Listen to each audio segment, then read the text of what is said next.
Thanks for tuning in to Talk ETFs, ETF.com's weekly video series. My name is Sumit Roy, and I'm Senior Analyst here at ETF.com. Today, I'm speaking with Ed Egilinsky, Managing Director at Direxion. Ed, I want to talk about your new ETF, the Direxion Daily Concentrated Qs Bull 2 timeshares. Triple Q plus U is the ticker. Can you tell us a little bit about that ETF? Yeah, sure. By the way, we do have a 2x on the concentrated Qs bull, but we also have a non-leverage inverse bear.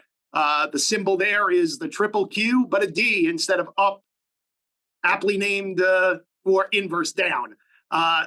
The basket of stocks that make up the concentrated Qs is basically the largest market cap weighted stocks within the Qs. We equal weight the top 7 market cap names within the Nasdaq 100 of Qs.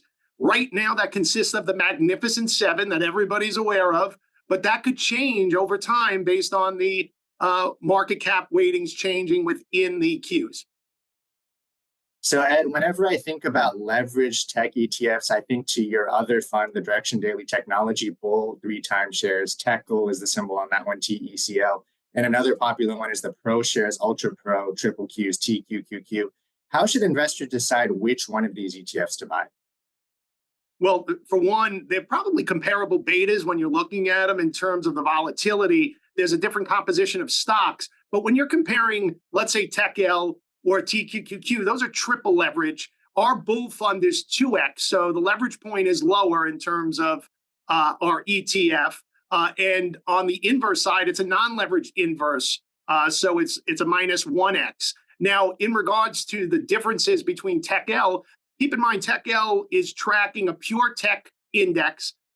It's the S&P Select Technology Sector Index, and that only includes 3 stocks that currently are in the concentrated Qs, which is NVIDIA, Apple, and Microsoft. So the TECL is different. It's a pure tech play. It doesn't include all of the stocks that make up at present the concentrated Qs. Now, again, QQQU is an equal weight of the top market cap 7 stocks of the Qs. So the Qs itself, those same 7 stocks, only roughly make up 40% of the index. So you have another 93 stocks within the Nasdaq 100 that represent that balance of 60%. So in our case right now, the Mag 7 is the 7 stocks that make up the index. So the concentration in the basket of stocks are different than the Qs itself. So it's more of a concentrated play of the Qs for those that want to trade it. And QQQD is a non-leverage inverse on the Nasdaq 100 with the rally in tech and the rally in the Qs. Here's a way maybe to hedge some risk on some gains if you had them in the Qs. It's a low-cost alternative to providing an inverse exposure to the concentrated Qs where we're only 45 basis points. So we're cost competitive relative to some peers out there for the similar exposure. I'm glad you brought up QQQD because it does seem like, this rally in mega cap tech has just been going on and on. Are you seeing any indications, technical, fundamental, or anything that suggests that, maybe this rally is getting long in the tooth and there could be some downside for these stocks? Well, that's why we have bull and bear products. As you know, we're agnostic in terms of the direction of the market. We're certainly seeing an increase in flows in our bear products with the rally in the market overall, particularly in tech. I think at some point, the breadth of the market has to broaden out. We're seeing that a little bit already this year.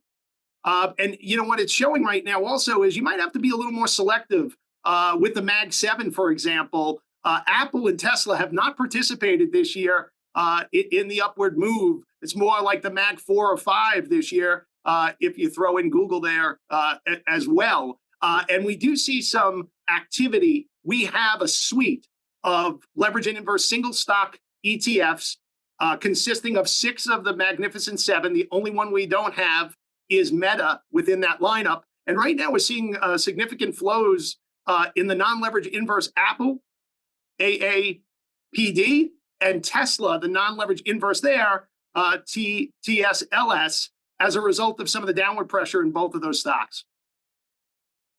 That's great. So, Ed, you just mentioned a bunch of new single stock ETFs, and then you just launched these concentrated Qs. Seems like we're still seeing innovation and new products in the leverage and inverse ETF space.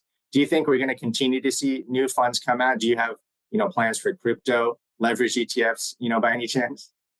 Well, we can't comment on any filings. We're in a quiet period. I can say we're always looking to differentiate and have products that are additive to our current lineup.